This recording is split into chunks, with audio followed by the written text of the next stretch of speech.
Malaysia Indonesia میں کسی تبلیغ سے تو اسلام نہیں آیا، تاجر لے کے آئے ہیں، تاجروں کی ایمانداری سے لوگ متاثر ہوئے کہ یار یہ کون سے دنیا کے تاجر ہیں جو اپنی چیزوں کا عیب خود بیان کرتے ہیں۔ ان کو کیا پتا تھا ان کے پیغمبر نے ان کو کیا سکھایا؟ صحیح مسلم میں حدیث ہے، نبی اسلام ایک اناج کے ڈھیر کے پاس سے گزرے، آپ نے اپنی مبارک انگلیاں اس میں داخل کی اور وہ گیلی تھی۔ آپ فرمایا یہ کیا؟ اس نے کہا یا رسول اللہ رات کو بارش ہوئی تھی، اوپر سے خشک ہو گیا، اندر سے گیلا ہے۔ آپ نے فرمایا تو نے گیلی اناج اوپر کیوں نہیں کی تاکہ لوگوں کو اس کے عیب کا پتہ چل جاتا؟ پھر آپ نے فرمایا جس نے دھوکہ دیا وہ مجھ سے ہے ہی نہیں ہے۔ یہ حدیث آدھی بیان کی جاتی ہے، پوری حدیث یوں ہے کہ چیز کا عیب نمایاں ہونا چاہیے۔ میں تو کہتا ہوں آپ دودھ میں پانی ملائیں کوئی مسئلہ نہیں، صرف لکھ دیں کہ اس دودھ میں ہم نے اتنا پانی ملایا ہے اس لیے کہ میرے بھائی بھینس آپ اپنی بھی رکھیں تب بھی آپ کو 100 روپے میں خالص دودھ نہیں مل سکتا، کم از کم 120-30 روپے پڑے گا۔ میں اپنے شہری علاقوں کی بات کر رہا ہوں، گاؤں ایریا میں جہاں مفت میں بھینسیں چل رہی ہوتی ہیں وہاں تو ہو سکتا ہے مل جائے، تو ہمیں دودھ میں مجبوراً پانی ڈالنا پڑتا ہے۔ تو پانی والا دودھ جو ہے وہ ہے 80 روپے کلو اور خالص دودھ ہے 130 روپے کلو۔ سرکار لوگ خود ہی لیں گے، ویسے آپ نہ بھی لکھیں لوگوں کو پتہ ہے کہ ہم نے پانی ڈالا ہوا ہے۔ وہ ہر عورت جب دودھ ابال رہی ہوتی ہے نا تو جتنی موٹی موٹی گالیاں آپ کو دے رہی ہوتی ہے نا، وہ اگر کیمرے پہ چلا دی جائے نا تو آپ کو لگ پتا جائے۔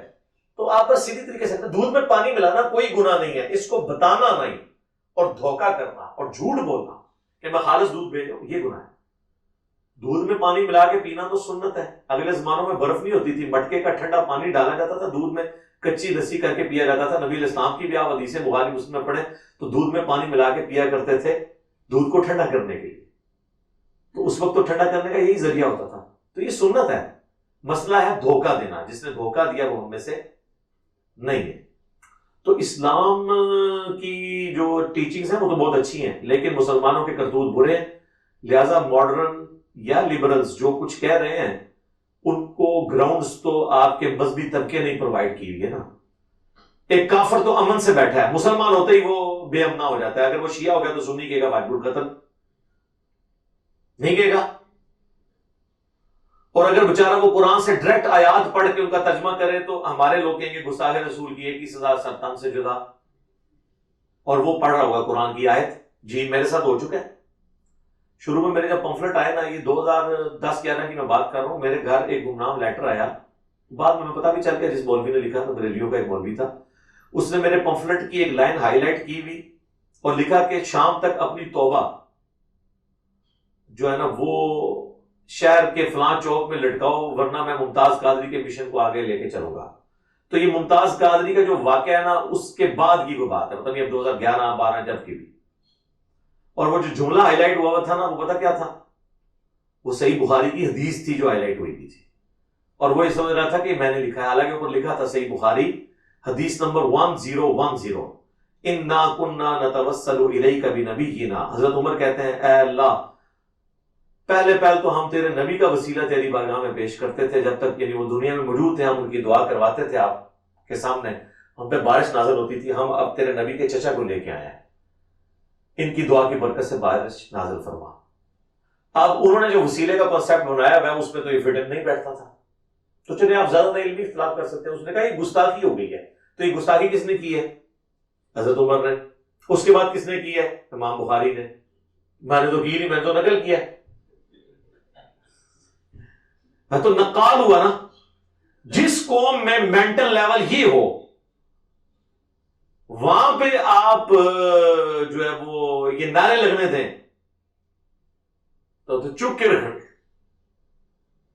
بریلویوں کے نزدیک تمام اہل حدیث واجب القتل ہیں کیونکہ گستاخ رسول ہے۔